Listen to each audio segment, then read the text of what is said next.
আচ্ছা, এই যে বড় বড় ইলিশ মাছগুলো, এগুলো কত টাকা করে কেজি? একদম 2200 টাকা কেজি। গাইস, এখন দেখাবো কিভাবে মাছের দাম কমাতে হয়। ভাইয়া, এত সুন্দরী একটা মেয়ের কাছে আপনি মাছ বিক্রি করবেন, মাছের দাম একটু কমায় রাখেন না। এই বড় ইলিশ মাছটা দেন, 300 টাকা দিব। কি বললেন আপনি? একটা ইলিশ মাছের দাম 300 টাকা? প্রেম করেন আপনি? বয়ফ্রেন্ড আছে? না, আমি সিঙ্গেল। আমিও সিঙ্গেল। প্রেম করবেন আমার সাথে? প্রেম করেন, ইলিশ মাছ সব ফ্রি দিয়ে দেবো। কিসের, একটু ফোনটা অফ করতো। এই জেল্লার ঘরে জেল্লা, কি বললি তুই? বাংলা ভাষায় কথা বলছি, বুঝেন নাই? আপনার ভালো লাগছে, আপনার লগে প্রেম করুন। প্রেম করলে খালি ইলিশ মাছ না, সব মাছ ফ্রিতে দিয়ে দেবো। থাপড়ে তোর দাঁতগুলো সব ফালা দিব। সামান্য একটা মাছ হলে তুই আমার সাথে প্রেম করতে চাস? চেহারা জীবনে আয়নায় দেখছস? অবশ্যই দেখছি। মাছ বেচলেও আমি একটা ফর্সা সাদা, এই যে ইলিশ মাছের মতো চেহারা আমার।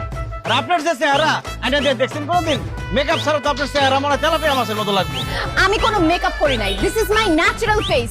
আর একটা ফালতু কথা বললে তোর ইলিশ মাছ দিয়ে তোরে কিন্তু পিটাবো, জাল্লা কোথাকার। এই খবরদার, আরেকবার জানলা করলে একদম বিয়ে করে বাড়ি চলে যাও কিন্তু। কি তোর কত বড়, তুই বিয়ে করবি? হ্যাঁ, বিয়ে করবি? জাল্লা।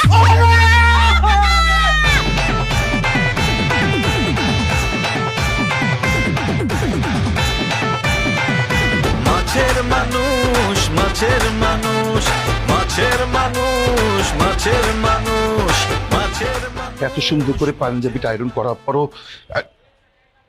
কি ব্যাপার সুইটি? ঢাকা শহরে একজন বড় ব্যবসায়ী, তার ছেলে আজকে তোকে বিয়ের জন্য দেখতে আসবে, তুই এখনো রেডি হসনি? বাবা, তোমার মেয়ে এমনিতেই সুন্দর, রেডি হওয়া লাগবে না। পাত্রপক্ষ আমাকে এই অবস্থায় দেখলেই পছন্দ করে ফেলবে। আরে মা, এই পাত্র যেন তেন পাত্র না। ঢাকা শহরে তাদের বাড়ি গাড়ি ব্যবসা বাণিজ্য কোনো কিছুর অভাব নাই। তারা দেশ বিদেশ ঘুরে কত মডার্ন মেয়ে দেখে, তোকে দেখে মনে হচ্ছে না যে তারা পছন্দ করবে। এই জন্য তো বলছি মা, একটু সাজুগুজু করে একটু ভালোভাবে রেডি হয়ে নেই। বাবা, তুমি তো আমাকে টেনশনে ফেলাই দিলা। তুমি আমাকে আগে বলবা না তারা যে এইরকম বড় লোক? ঠিক আছে, আমি গিয়ে এখনই সাজগোজ করে আসতেছি। এমন সাজ দিব, পাত্র আর পাত্রের বাবা আমার দিক থেকে চোখই ফিরাতে পারবে না।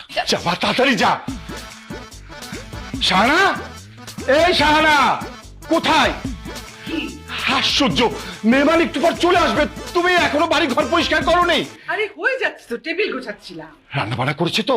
সব শেষ। আচ্ছা, তুমি না বললে মেহমান তাড়াতাড়ি আসবে, কই এখনো তো তারা আসলো না? শাহানা, বড় লোকের বিরাট কারবার। তারা লেট করে ঘুম থেকে উঠবে, লেট করে তারা খাওয়া দাওয়া করবে, লেট করে কোথাও যাবে, আর সবাই তাদের জন্য অপেক্ষা করবে, এটাই তো স্বাভাবিক। শাহানা, আল্লাহর কাছে দোয়া করো যেন পাত্রপক্ষ